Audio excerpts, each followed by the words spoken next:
How to clear our arteries.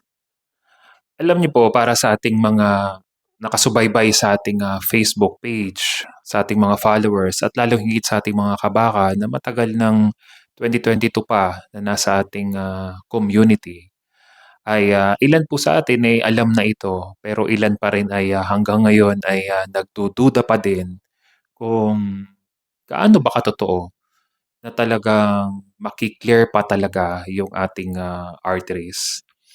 Sapagkat salungat talaga sa itinuturo ng mundo, alam mo sa totoo lang, sobrang laki na talaga ng community regarding sa carnivore way of eating. Ang dami na naka-recover, ang dami ng mga doktor.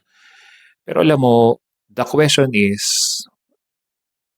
mare-revise pa ba ang mga itinuro talaga sa mga nutritionist, dietitian? Sapagkat kung pag-uusapan, paano ba maki-clear ang ating mga arteries, sapagkat kahit ako, hindi rin talaga ako makapaniwala na pwede talaga siyang ma-clear out yung artery natin.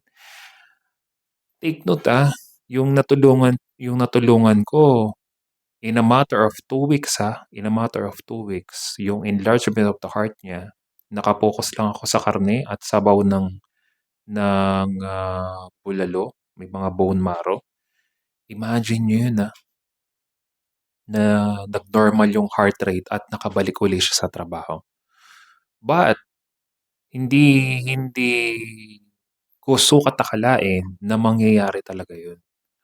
At kapag nagbibigay ako ng advice sa mga lalong-lalo na talaga sa mga taong kakilala ko, nung in-interview ko yung kung paano namatay yung tatay, paano namatay yung kapatid, paano namatay yung kapamilya, araw-araw daw karne, nakabulalo.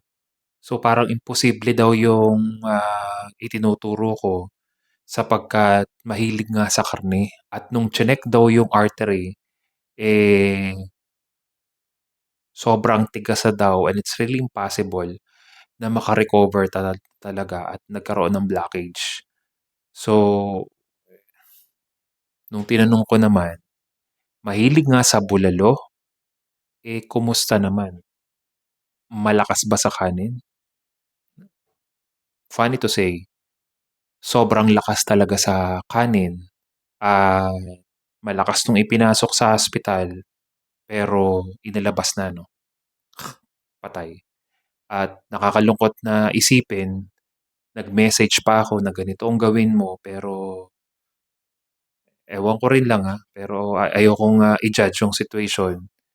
Malamang at sa malamang, siguro tinawanan lang ako o siguro dinisregard na lang o binaliwala na sapagkat sabi ko sa kanya, "Itago mo na lang sa doktor, 'wag mong sabihin, pero ito na yung gawin mo."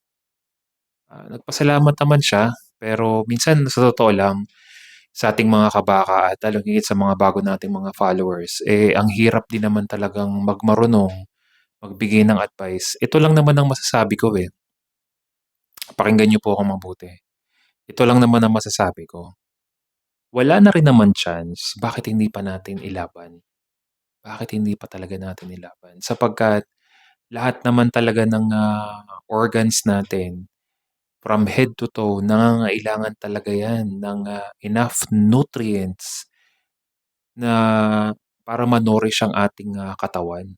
At ang katawan natin ay sobra ng nagsusumigaw na nangangailangan na talaga siya ng enough nutrients pero hindi natin maibigay. At ang number one, pakinggan niyo ako mabuti, please listen carefully. Number one na magki-clear lang ng arteries natin para maiwasan natin ang stroke, para maiwasan natin ang heart attack,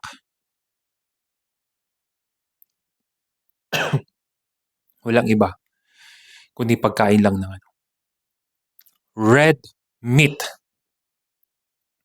Period. Period, period, period, period.